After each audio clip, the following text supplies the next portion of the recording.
네, 안녕하세요. 하루 한 번 삶에 대한 끄적임. 오늘은 380일째 된 아침입니다. 26년 6월 27일 토요일 아침이고요.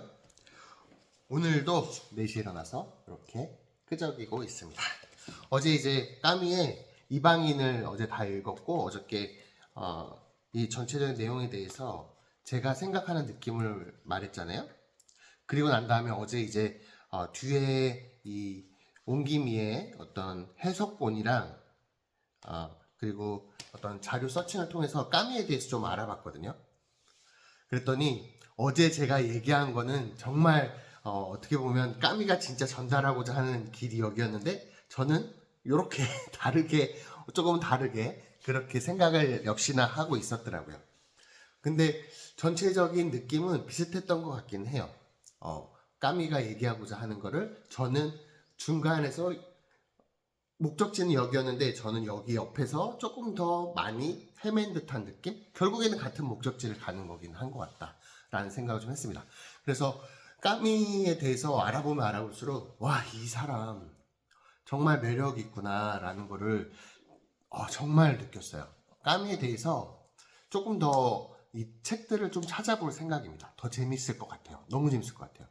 까미에 대한 어떤 철학이나 작품들을 한번 소개시켜드리면, 까미는 결국에는 자기가 작가 노트를 통해서 알 수 있는데, 자기가 얘기하려고 하는 것들을 미리 첫 작품을 쓸 때부터 마지막 작품까지도 생각을 하고 있었던 것 같아요. 그래서 구성을 처음에는 부조리, 그리고 반항, 마지막에는 사랑, 이런 식으로 단계를 거쳐서 작품을 설계를 하는데, 처음에 부조리라는 거는 우리가 이 세상을 바라볼 때 사실은 어떠한 본질도 없고 의미도 없고 목적도 없는 이 세상이잖아요.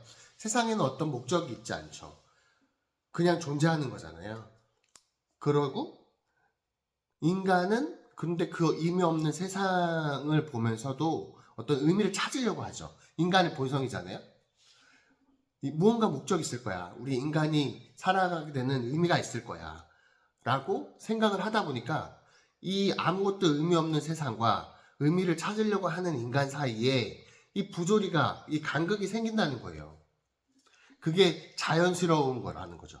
생길 수밖에 없다는 거예요. 부조리가 생길 수밖에 없다.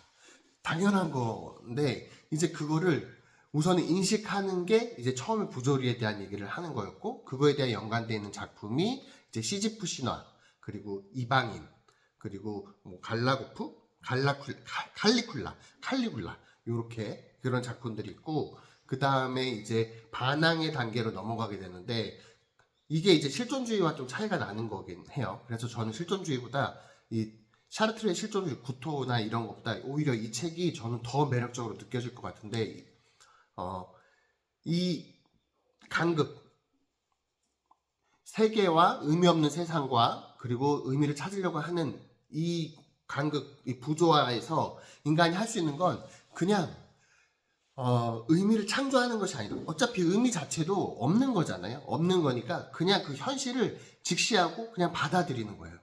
할 수 있는 거라는 건 그냥 반항이라는 거죠. 예를 들면 시지프의 신화에서 나오는 시지프처럼, 시지프는 신들에게 벌을 받잖아요. 뭐 하데스와 뭐 다른 신들에 속여가지고 벌을 받게 되는데, 계속 언덕 위로 돌을 굴려 올라가잖아요. 근데 다 올라가면 돌은 다시 굴러 떨어지죠. 다시 시지프 올려. 이거를 계속 무한 반복해야 되는 시지프도 어떻게 반항하고 어떻게 느껴야 되냐면, 까미는 어떻게 얘기하냐면, 시지프는 그 상황 속에서도 행복하다고 상상해야 한다라고 얘기를 해요.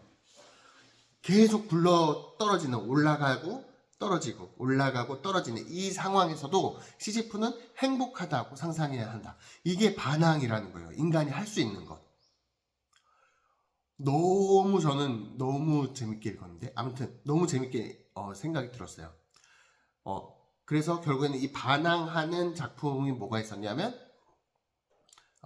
패스트, 그리고 반항하는 인간, 이렇게 이게 대표작으로 할 수 있다라고 합니다. 그래서 저는 패스트를 좀 읽어보려고 하고, 기회가 되면 반항하는 인간도 좀 읽어보려고 하거든요. 오히려 이 까미를 알아가면서 읽고 싶은 책들이 너무 많아지는 것 같아요. 그래서 결국에는 인간은 지금 이 이방인의 어떤 메르소처럼 현실과, 마지막에 이 문장 너무 좋았는데, 현실을 그냥 제가 그 문장을 어제 다시 읽어보니까 이 메르소는 죽을 때 되게 행복하게 죽잖아요. 그 이유가 뭐냐면 그냥 희망을 버린 거예요. 희망을 버리고 어떤 삶의 의미를 버렸더니 의미 없는 세상과 의미 없는 내, 희망도 없는 지금의 내가 형제처럼 너무 동일하게 느껴졌다. 그러다 보니까 너무 행복하게 느껴졌다라고 마지막에 얘기하면서 그냥 단두대에 올라가는 그날 많은 사람들이 와서 나를 외롭지 않게만 해줬으면 좋겠다라고 얘기를 하죠. 그게 좀 이해가 확 되더라고요. 아, 까미가 얘기하려고 하는 게 이런 거였구나. 의미가 없는 거를 그냥 받아들이는 거. 무언가를 계속 의미를 만들려고 하는, 실존주의에서는 어떤 선택이나 이런 거를 의미를 만들어서 책임을 지는 것들, 이런 것들에 대해서 얘기하잖아요. 얼마 전에 읽었던 죽음의 수용소에서도 보면 빅터 프랭클이 얘기를 하죠. 삶의 의미를 만들어야 된다. 의미는 어떠한 가치, 다른 사람들 간의 가치, 어떤 새로운 것을 창조하는 곳에서도 만들 수 있고, 또 어떤 자연 환경이나 아니면은 뭔가 사람에 대한 경험이나 이런 새로운 경험들을 통해서 의미를 만들 수도 있고, 또 아니면 지금 닥쳐있는 시련을 내가 어떻게 이기려는 마음가짐, 신앙이 됐든 믿음이 됐든 사랑이 됐든 여러 가지 감정들, 내가 갖고자 하는 태도에 대해서 가지면 어떤 삶의 의미와 목적을 생길 수 있다라고 로고테라피에 설명하잖아요. 그런 것도 어떻게 보면 실존주의에서 비슷한 맥락으로 넘어왔다라고 볼 수 있을 것 같아요. 의미를 만들어가는 거죠. 그런데 이 까미는 그렇게 얘기하지 않는 거예요. 그냥 현재에 의미 없는 것을 직시하고 그 현재를 그냥 행복하다고 생각해라. 너무 저는 좋았어요. 에그하르트 툴레의 생각과 되게 비슷하다라는 느낌을 좀 가졌거든요. 결국에는 지금 현재가 중요하다는 거예요. 의미가 굳이 만들 필요도 없다는 거죠. 삶의 의미를 굳이 만들 필요가 없다는 거예요. 그냥 이 시지프 굴러 떨어지는 돌을 무한히 반복하는 이 상황 속에서도 그냥 살아가는 거죠. 행복하다고.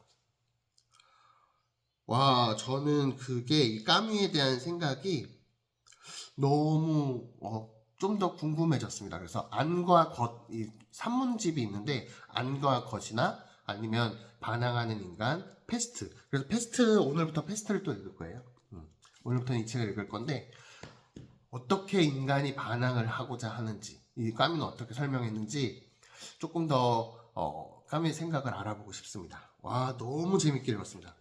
이 방이 너무 재밌게 읽었어요.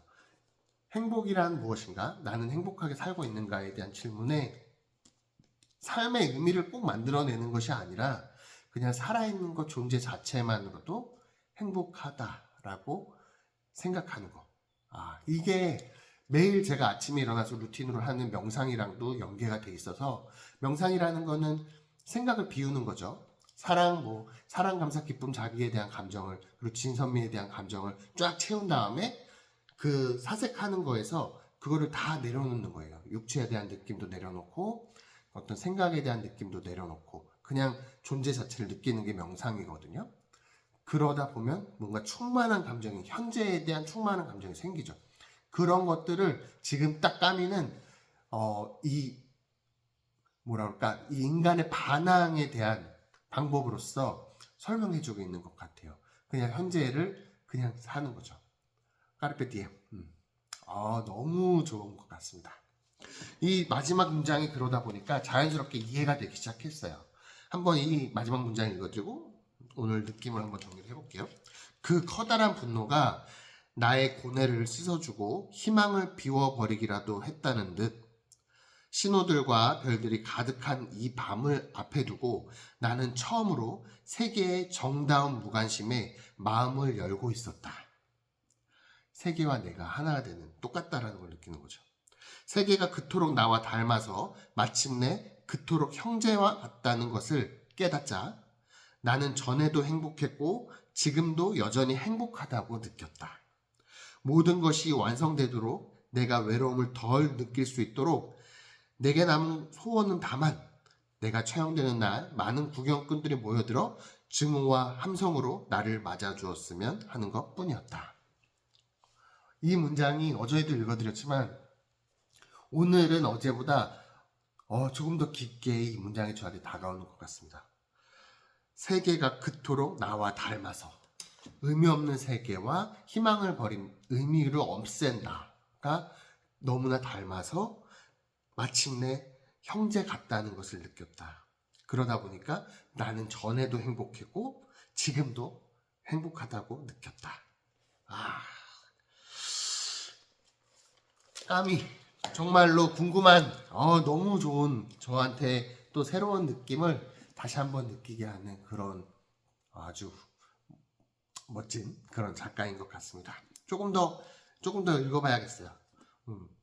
오늘부터는 인간이 어떻게 반응하는지, 까미에서 유대나 연대를 통해서 어떤 인간이 할 수 있는 반응에 대해서 얘기를 해준다라고 하니까 저는 이 책을 오늘부터는 한번 읽어볼까 합니다.